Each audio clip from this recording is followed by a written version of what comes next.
మనకు ఒక 5 సంవత్సరాలు, 6 సంవత్సరాల క్రితం నా దగ్గర మొబైల్ కూడా సరిగ్గా లేని సిట్యుయేషన్‌లో ఒక కాస్ట్‌లీ మొబైల్ అనేది నాకు దొరికింది. ఒక 3000, 4000కి అమ్ముకోవచ్చు. లేపోతే నేనే వాడుకోవచ్చు. అసలు సిమ్మే వేయకుండా పిల్లలకి ఇచ్చుకోవచ్చు. జీవితంలో మనిషికి 2 కోణాలుంటాయి. ఒకడు మంచివాడు, ఇంకొకడు చెడ్డవాడు. సందర్భాన్ని బట్టి వాడు బయటకి అనేది వస్తూ ఉంటాడనమాట. వీడియో చాలా ఇంట్రెస్ట్‌గా ఉంటది. లాస్ట్ వరకు చూడండి. నాకు జరిగిన కొన్ని ఇన్సిడెంట్స్ జరిగిన విషయాల గురించి మీకు ఈరోజు డిస్కస్ చేస్తున్నాను. నాలో ఉన్న మంచివాడు గెలిచాడా లేకపోతే చెడ్డవాడు గెలిచాడా అనేది ఈ వీడియో యొక్క ముఖ్య ఉద్దేశం అనమాట. వీడియో లాస్ట్ వరకు చూడండి, చాలా ఇంట్రెస్ట్గా ఉంటుంది. కాలం అనుకో ఒక 5 సంవత్సరాలు, 6 సంవత్సరాల క్రితం నా దగ్గర మొబైల్ కూడా సరిగా లేని సిచ్యువేషన్లో ఒక కాస్ట్లీ మొబైల్ అనేది నాకు దొరికింది. దొరికితే నేను బైక్ మీద పోతుంటే దొరికింది. అది తీసుకొని నేను జేబులో పెట్టేసుకున్నా. రింగ్ అవుతుంది. ఫ్లైట్ మోడ్ ఆన్ చేసేసి జేబులో పెట్టుకున్నా. నాలో ఉన్న చెడ్డవాడు అప్పుడు మేల్కొన్నాడనమాట. మొబైల్ దొరికింది, ఫస్ట్ అయితే జేబులో పెట్టుకో, ఫ్లైట్ మోడ్ ఆన్ చేసుకొని అని చెప్పింది.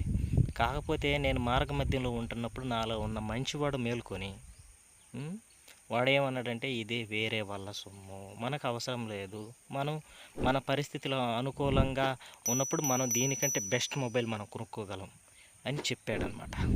కానీ వీళ్ళిద్దరు ఫైటింగ్లో ఎవరు గెలిచారు మీరైతే చెప్పండి. నా దగ్గర సరైన మొబైల్ లేదు. ఇంకొకటి, అది నా అవసరాని కోసం వాడుకోవచ్చు. దాంట్లో ఉన్న మొబైల్ సిమ్ తీసేసి అది బయటికి పడేసి వాడుకోవచ్చు. కానీ నేను వాడుకోవాలి. దాని బ్యాక్ సైడ్ ఒక 200 రూపాయల డబ్బులు కూడా ఉన్నాయి. అవి కూడా వాడేసా. చెడ్డవాడిని కదా నేను, ఫస్ట్ వాడేసాను అనమాట. తర్వాత నెక్స్ట్ నాలో ఉన్న మంచివాడు మంచి గుణాలతో మేలుకొని వాళ్ళిద్దరు ఫైట్ జరిగింది కదా. మంచివాడు చెడ్డవాడు అని ఇద్దరు కోణాలు ఉంటాయి కదా.